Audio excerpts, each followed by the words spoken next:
I locked my coat hanger in the car. It's a good thing I got my keys.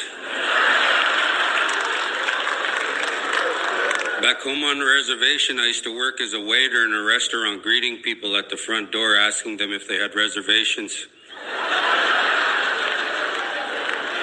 We had a really bad wildfire this past summer on the res, and it burned down like 20 houses and 250 broken down cars. But we managed to save all the beer coolers. 3 Indians walked out of a bar sober.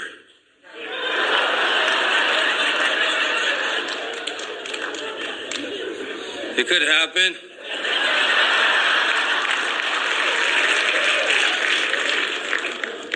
A salad bar.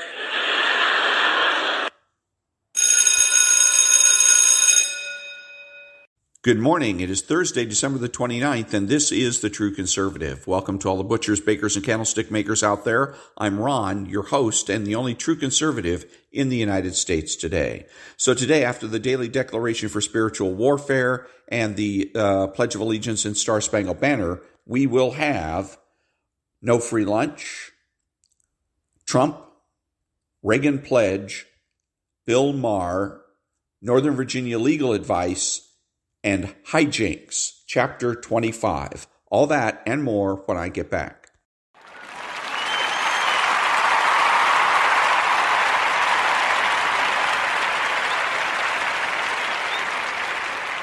Thank you. And now the Daily Declaration for Spiritual Warfare, Biblical Principles to Defeat the Devil for December 28th.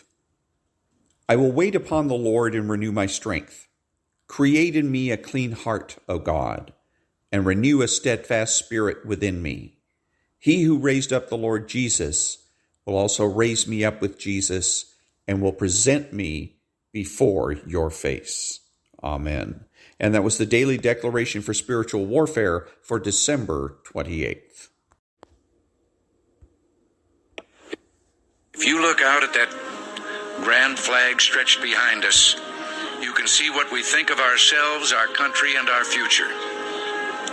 That flag was made by and for men and women who still know how to dream great dreams and who still believe they can make their dreams come true. And now, if you will all join me, I would like to lead you in the Pledge of Allegiance.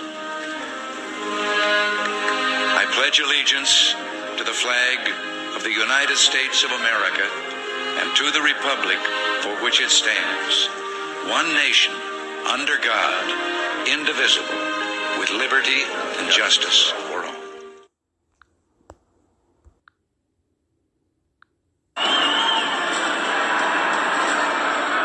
Ladies and gentlemen, please remain standing and remove your hats for the national anthem of the United States of America.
Thank you. And now there's no free lunch. There is no more certain way to deter employment than to harass and penalize employers. Henry Hazlitt. I am sure we could all think of ways to incentivize hiring if we wanted to, but that conversation will have to wait for another day, since right now the battle must be in proving the folly of all the disincentives we have put up against hiring. From the harassment and general public attitude displayed against employers, to the regulatory environment entrepreneurs must endure, to the utterly pitiful litigious environment that now rules the day, we can forget about incentives for job growth. Our battle must be removing these impediments that exist towards such. We must turn the entire public sentiment and attitude on its head. And that was There's No Free Lunch, 250 Economic Truths by David-Bahnsen. Back in a minute.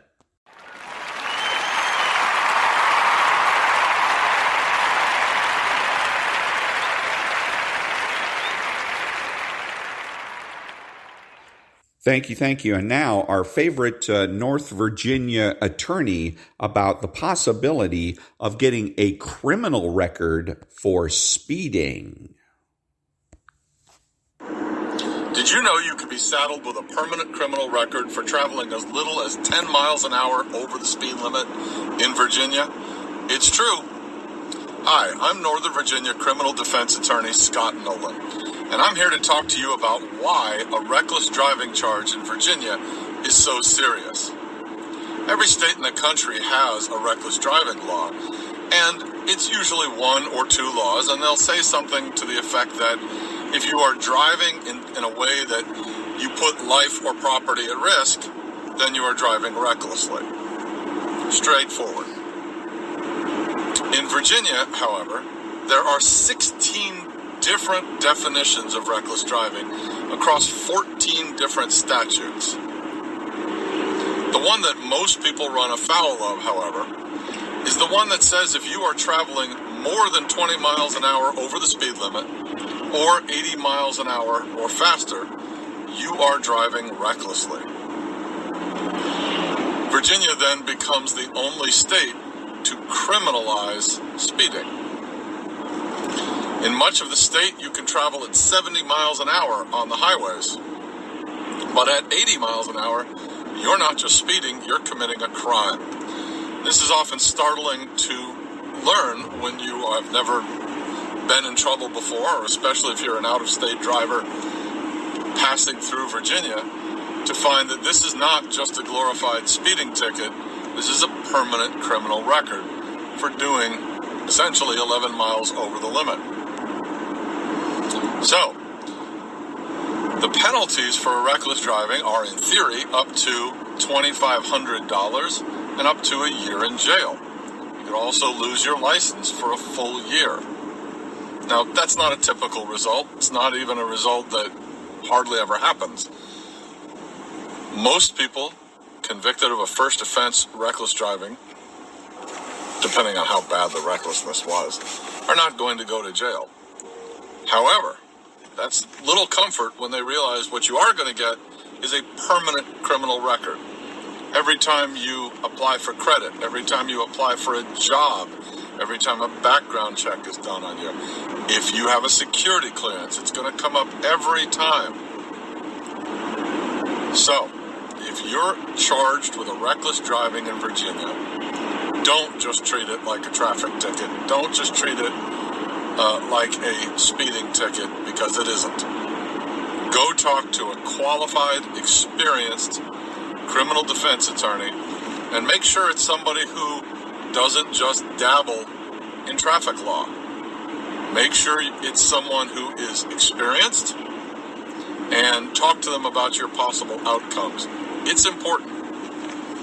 All right, if you have questions about this or any other aspect of Virginia law, I'd love to talk to you about it. Please feel free to give me a call. Have a great day. And that was Northern Virginia legal advice on how you might end up becoming a criminal in Virginia if you're speeding. Back in a minute.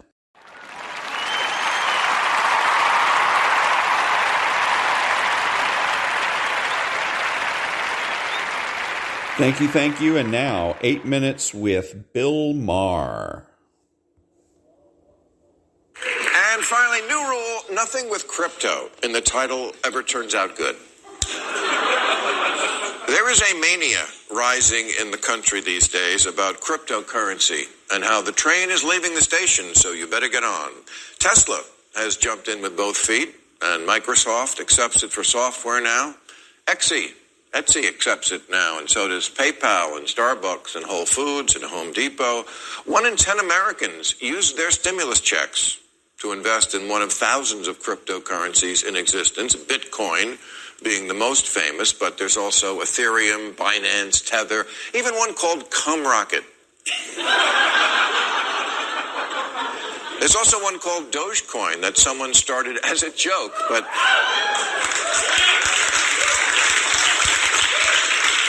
as far as I can tell, it's exactly the same as all the other cryptocurrencies because the whole thing is a joke.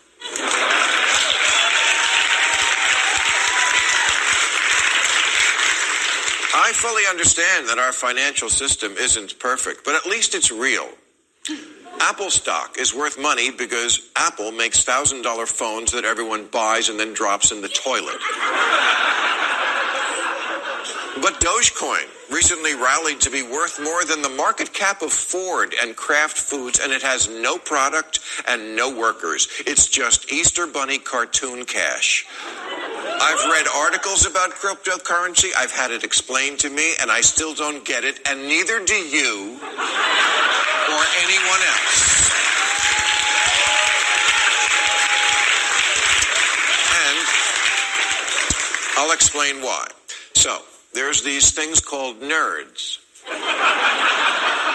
And in 2008, one of them, we don't know who because this person or group of persons is still anonymous, made up Bitcoin out of thin air using the fake name Satoshi Nakamoto, which I think are the Japanese words for monopoly money.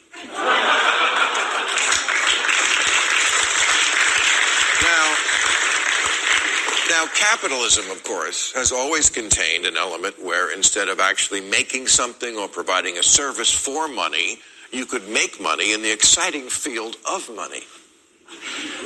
But we knew money had to originate from and be generated by something real somewhere, to which cryptocurrency says, no, it doesn't. Maybe this is why Warren Buffett says cryptocurrencies basically have no value and they don't produce anything. What you hope is that somebody else comes along and pays you more money for them later on, but then that person's got the problem. In terms of value, zero.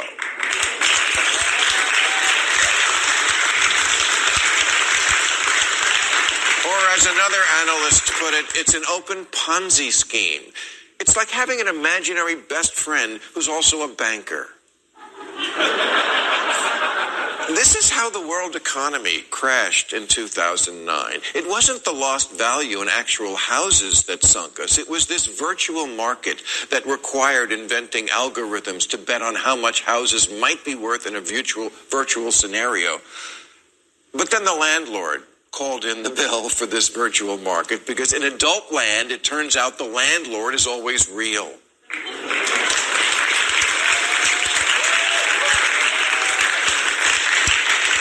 Our problem here is at root, not economic, but psychological. People who have been raised in a virtual world are starting to believe they can really live in it.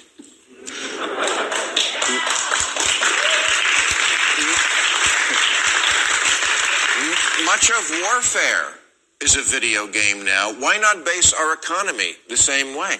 And cryptocurrency is literally a game. Bitcoins are created by what they call mining, but not the kind of mining that's done by 7 dwarves who share a woman. This kind of mining involves using rooms full of supercomputers to make something that is purposefully arbitrary. Essentially, one computer thinks of a number between 1 and infinity, and other computers take trillions of guesses at what it is. It's the old game of I'm thinking of a number between 1 and 10, except times a gazillion, and the guy guessing the number lives in China, and the guy who knows the number lives in the Matrix.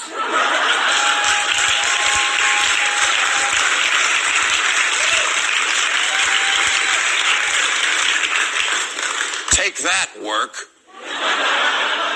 Do I need to spell this out? There is something inherently not credible about creating hundreds of billions in virtual wealth with nothing ever actually being accomplished and no actual product made or service rendered.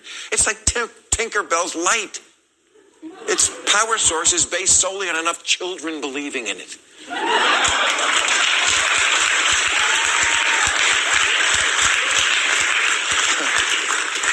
And unfortunately, what is real is the unfathomable amount of electricity those massive supercomputers suck up for their mining. The power, listen to this, the power being used right now to guess numbers and win imaginary prizes is the same as all the electricity needed to light all of New York State, except the governor's office where they use romantic candles.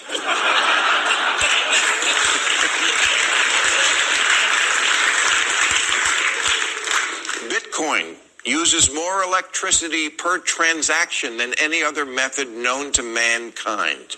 Just one uses more energy than 1 million Visa transactions and has the same carbon footprint as 85,000 hours of watching YouTube.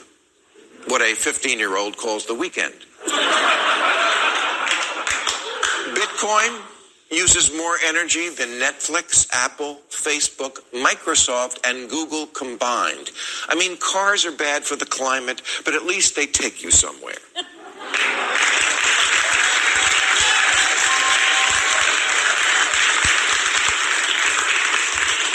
In Tiger Woods' case, a tree.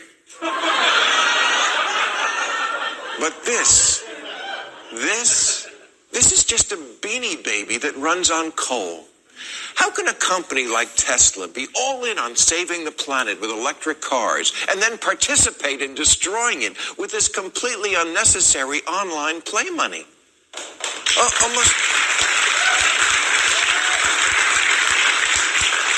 Almost all the people who tout Bitcoin and deal in Bitcoin and who won't shut the fuck up about Bitcoin, the millennials, the Gen Zers, the Silicon Valley types, these are all the same people who see themselves as hip and progressive and big environmentalists. Bullshit. You're money-hungry opportunists, and you're not allowed to pretend you care about the environment.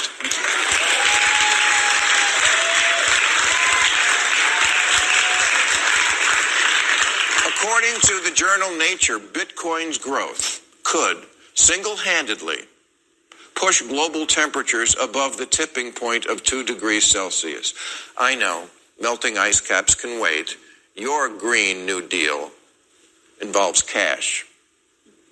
Social scientists call this cognitive dissonance, a disconnect between who you think you are and what you actually do. I call it being full of shit.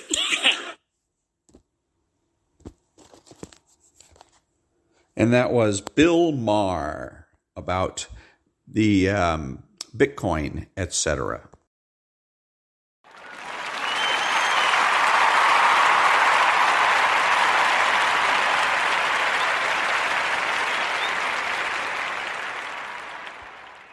Yo, what do you think about this? To further drain the swamp, I will push for a constitutional amendment to impose term limits on members of Congress. It's time.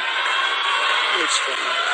And I will ask for a permanent ban on taxpayer funding of campaigns, a lifetime ban on lobbying by former members of Congress and cabinet members. Now I see what they make. They leave the White House or they leave Congress and they're paid millions and millions and millions of dollars a year. We want a ban on members of Congress getting rich by trading stocks with insider information.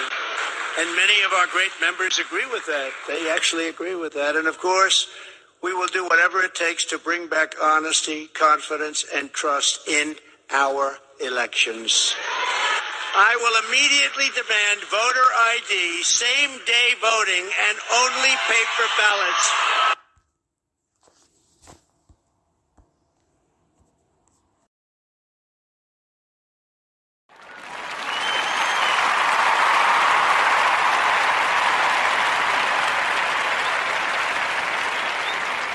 Thank you. And now chapter 25 of Jinx. Chapter 25. Blackford had a telephone call from his mother early that afternoon. She told him that a messenger had delivered an envelope for him. Really all very spooky, darling, because the envelope is addressed in red ink with very wide lettering, and it says, "For the attention only of Blackford Oaks, Esquire." I am, of course, very proud to know that others are aware that you can be reached through your mother. Will you drop around for it, dear, or shall I just post it? No, Blackford said. Does it have any return address on it? No, nothing at all. I'll come by, Mother. He thought for a moment. The day, as planned, was crowded, and it was not easy simply to go in and then out of his mother's house. No, Mother, I'll send someone by for it. He will identify himself as Mr. Brown. Give him the package, all right? I look forward to our outing tomorrow. He pursed his lips to make the sound of kisses and hung up. And so a young aide from James Street was dispatched. He was back within a half hour. Blackford was alone at his desk, studying the plans of the building where he now knew Henry lived and worked in apartment 516. He waited to open the envelope until the aide had removed himself. He stared at the piece of paper, unbelieving. The brief message was signed merely B.B. Written in German, in neat block letters, was, "Mr. Oakes, you remember that confessional that was very useful 3 years ago? I shall be the priest at 9:03 p.m., you the penitent. This is most urgent business of mutual concern. I shall wait only 3 minutes. I cannot overestimate the importance.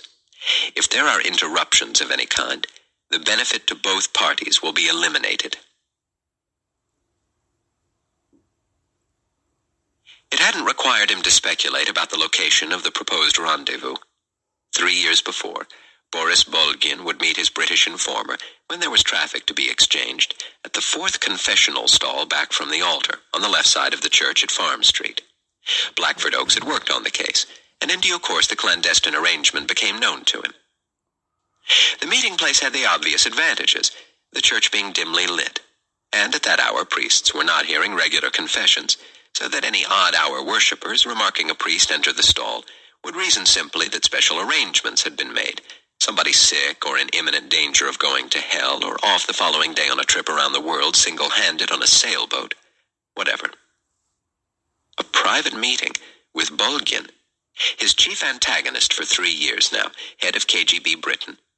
The very idea of such a meeting intrigued Blackford, who in the 3 years they had battled each other, so to speak in the dark, had come to know something of the background of Boris Andreevich Bolgin.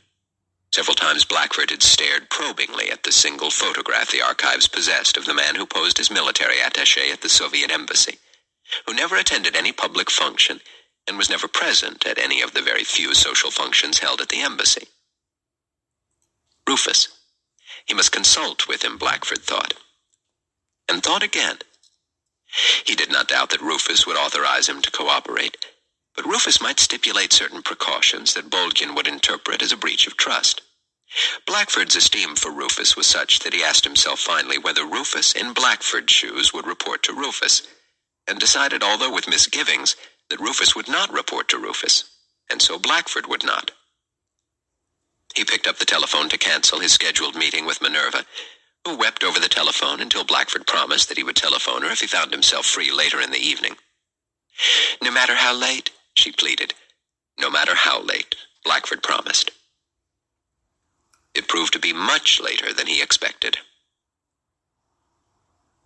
At exactly 9:04, Blackford got up from the pew where he had sat for 10 minutes, and where he had most fervently prayed for guidance, prayed also that the Lord would intervene in the affairs of man sufficiently to rid the world of the curse around which he had built his professional career. He could discern the confessional, but was far enough away from it to avert any suspicion that he was engaged in trying to memorize the features of the stocky man wearing a cassock, who at 3 minutes after 9 walked through the entrance to the church directly to the confessional, opening the priest's door, entering it, and quietly closing it again. Blackford rose, entered the penitent's booth, and drew shut the curtain. The priest opened the sliding partition. They could not in the dark see each other, but their heads were inches away. Boris spoke softly. "I shall speak to you in German. You are fluent in German, and I am more comfortable in it than in English. And besides, it is not a bad idea to speak in a foreign tongue." "What do you want, Bolgin?" Blackford replied. I want to spend 1 hour with you, and I have a suggestion that I think you will find professionally acceptable. We will both leave the confessional together. We will walk out the rear door and across Mount Street to the Connaught Hotel. There we will ask the doorman to get us a taxi. Whichever taxi is at the head of the line is the taxi we will take. We will then ask the taxi driver to take us to his favorite pub. If it proves entirely unsuitable for our conversation, I will give you a list of recommended pubs I have in my pocket, and you will select the pub we shall go to. Are these precautions satisfactory? Blackford thought. The suggested schedule was not the way to trap an American CIA agent. Moreover, it made no sense, having got this far, to be querulous. That is satisfactory, except omit the driver's pub. When we get into the cab, give me your list, and I shall select one. Very well. You are ready? I'm ready. They both got up and walked out. Bolgin led the way to the church door. Silently, they walked over to the Connaught. 3 cabs were in line, and as they approached the hotel entrance, the first one was summoned by the doorman for a middle-aged woman who was waiting. Boris Bolgin, carrying an umbrella which had suddenly materialized from inside his cassock, and which he used now as a walking stick, hailed the doorman. A taxi, please. The doorman pocketed the half-crown piece Bolgin tendered him and whistled for the next cab, which drove up the hotel's miniature half-moon drive. The doorman addressed Bolgin. You are going, sir? Yes, Bolgin said in a guttural English. I have it written down in my pocket. Mr. Chestnut, sir, can you read the address? I do not have on my glasses. Blackford used the light from the hotel's huge brass lamp and read a page cut out from the current issue of What's On magazine, giving the names of a dozen bar restaurants. He was familiar with several of them. He selected the Queen's Arms, which was quiet. Indeed, it had several private rooms. He gave the name and address to the doorman, who called it out to the driver. In the cab, Bolgin, while removing his cassock and tucking it into his large briefcase, spoke, as ever in German, spoke of the summer weather, of the indifferent quality of British food, of the fact that as a boy his mother had made him use the confessional, but that it had become increasingly dangerous to do so, and how greatly relieved he was on reaching 14, that his mother thought it in fact too dangerous and so ceased going to church. The revolution's first flower in my young life, Bolgin chuckled, rescued me from compulsory church-going with my mother. They pulled up at the Queen's Arms. Bolgin took out a 10-shilling note, carefully counted out the tip, and they went in. Bolgin turned to Blackford and, still in German, said, You make the arrangements. In a few minutes, they were in a small private room. A table with 2 comfortable chairs, a couch at one end of the room, and as much or as little lamplight as they chose, done by rheostat. The waiter took their orders. Blackford asked for a pint of beer and some chips. Somewhat to his surprise, Boris ordered a pint of vodka, and then asked for cheese and sausage and hard rolls. I have not eaten. You have eaten? Yes, Blackford said. Bolgin continued with the badinage until the food and drink came. Bolgin poured himself a half-glass of vodka and placed a sausage into half a roll, squeezing it together. He took a deep draught of his drink and then bit a large chunk from his roll. It occurred to Blackford that he looked not unlike Khrushchev. Small, sharp eyes, jowls, wattles, teeth separated, nose squat, though Bolgin had more hair, which he wore in a crew cut. His nose was dappled and slightly pink. Bolgin caught Blackford's eye. Frostbite, courtesy of Siberia. It is there, too, that I learned not to postpone eating. Bad habit. He took another large swallow of vodka. He leaned back in his chair. I don't often drink while doing business. In fact, I never do. On the other hand, I don't often have a meal with a fascist imperialist. He chortled. Blackford half smiled. Let's get on with it, Bolgin. Yes, yes. He grew suddenly serious. He looked about him cautiously. The small upholstered room was secure. They could hear the hum of voices from the bar and dining room outside. Boris turned to Blackford. You will perhaps understand my request if I tell you that my life depends on it. What is it, Bolgin? Would you not consent to call me Comrade Bolgin, or perhaps Mr. Bolgin? You may, of course, call me just Boris, though perhaps you will find that too familiar. Blackford detected a creeping mellowness in voice and manner. I shall call you anything you like, he said. In that case, call me Boris. If you think of it as too familiar, You can excuse it by appealing to the protocols of the world we operate in, where everyone has only a single name, a false name. My name actually is Boris, but you can use it as though it were a pseudonym. What shall I call you? Whatever you like. Bulgin chortled. You heard me refer to you outside the hotel as head chestnut, oak, chestnut, birch, maple. He laughed and drank again from his refilled glass. The chestnut came first to my mind. So I shall call you that, Mr. Chestnut. He laughed again. But I must get on with my request. I wish, please, to search you to make certain that you are not carrying one of those wire recorders. Of course. Blackford rose, extended his arms upward, while Bulgin quickly and expertly frisked him. Thank you. Bulgin sat down and drank again. Do you know the Russian authors, Mr. Chestnut? Blackford said that he had read much of Dostoevsky and a little Chekhov and Tolstoy. Ah, Bulgin responded, what treasures we have given to the world. I've read them all, Turgenev. My God, you did not mention Turgenev or Gogol or Pushkin. I've read them all, and when I finish, I begin again. Blackford noticed the sudden change in his voice, which had become lyrical. Ah, Mr. Chestnut, if only we lived in a world in which everyone spent time reading instead of killing. That would put most of your friends out of work, Blackford permitted himself. Bulgin arrested his hand, which was halfway to his mouth. You talk about killing, my dear Mr. Chestnut. You who invented the atomic bomb. You who plundered the Indians and the Mexicans. You whose folk heroes are Billy the Kid and Jesse James. You lecture us about killing. You certainly do not sound, Boris, like a graduate of Gulag. Ah, the tone now was conspiratorial. I will confide to you that I did not admire Comrade Stalin. No, not at all. I worked for him, yes. There was no other way than to work for Comrade Stalin. But I think things will be different. But I have certain fears. These are what I am here to talk to you about. And please let us not talk about the imperialists until we do our business. Shall we, Mr. Chestnut? Sie sind dran. It's your call, Boris. So, what did bring you out tonight? We have not spoken once in the 3 years. In the 3 years in which I've kept pace with your perfidious activities. No, we have not spoken, Mr. Chestnut. But he was serious again. I come to you with the gravest intelligence. Something even I am not supposed to know. Perhaps only 4, 5 people know it. Blackford waited. In hushed tones, Bulgin said, when Comrade Malyenkov comes to visit England, it is planned that a bomb will explode in his car.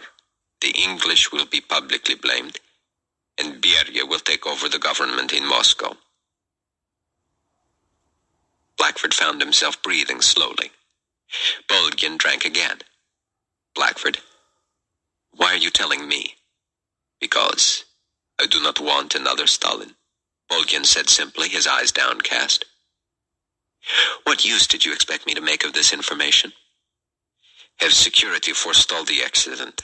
I would expect to be able from my source to supply you with more detailed information before the event. Quick preventive measures would frustrate Beria's entire plan, perhaps weaken him decisively. When would you expect to have this more detailed information? In time. There is no secret more carefully guarded, but I will have it.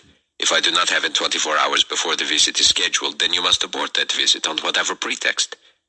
I know that would be difficult, but the alternative would be disastrous, if Malyenkov is killed by a bomb while visiting this country. You realize, of course, that this is information I shall need to report to my superiors. Your proposals are hardly of the order I have the personal resources to implement. I know that. I expect that you will share your information with your superior, Rufus. And if it becomes necessary, of course, the Prime Minister and the President will need to concert the postponement. I am safe so long as Beria does not discover my source. If he does, and it becomes plain that British intelligence was onto the plan, I have the choice of committing suicide or of being shot. Beria would find me anywhere else. Blackford didn't know quite how to respond to what Bulgin had just now told him. You would, of course, be given sanctuary. There is no sanctuary from Beria. Best not to pursue the question. Blackford asked instead how Bulgin proposed to communicate with him in the critical days ahead. Give me a private telephone number. If I need to meet with you, I will give Mr. Chestnut the exact time that confessions will be heard. Blackford scratched out on a matchbox the number of the telephone on his desk at James Street. Bolgin drained his glass. The pint of vodka was empty. Blackford made an effort to drink down his beer. Bolgin leaned back, flushed. His hand, lighting a cigarette, was not entirely steady.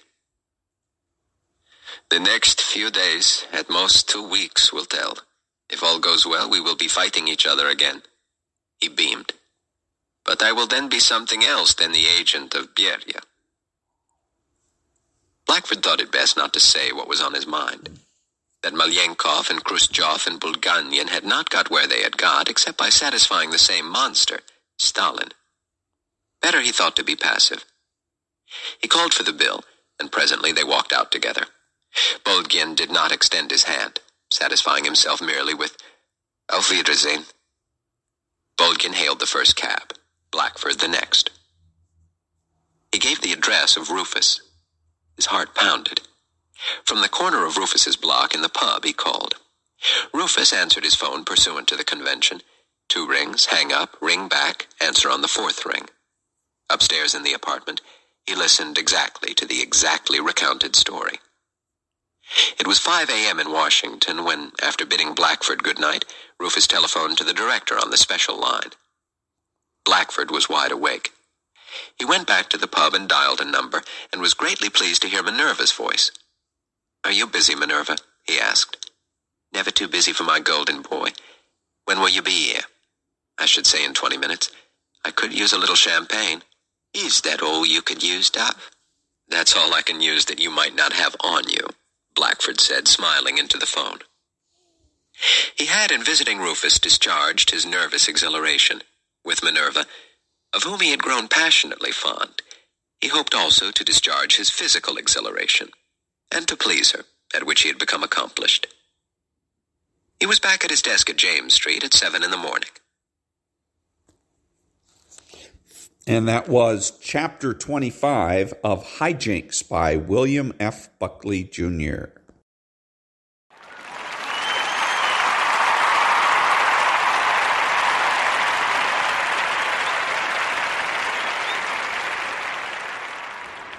Thank you. This is Ron, your host, the only true conservative in the United States today, bidding adios to all the butchers, bakers, and candlestick makers out there.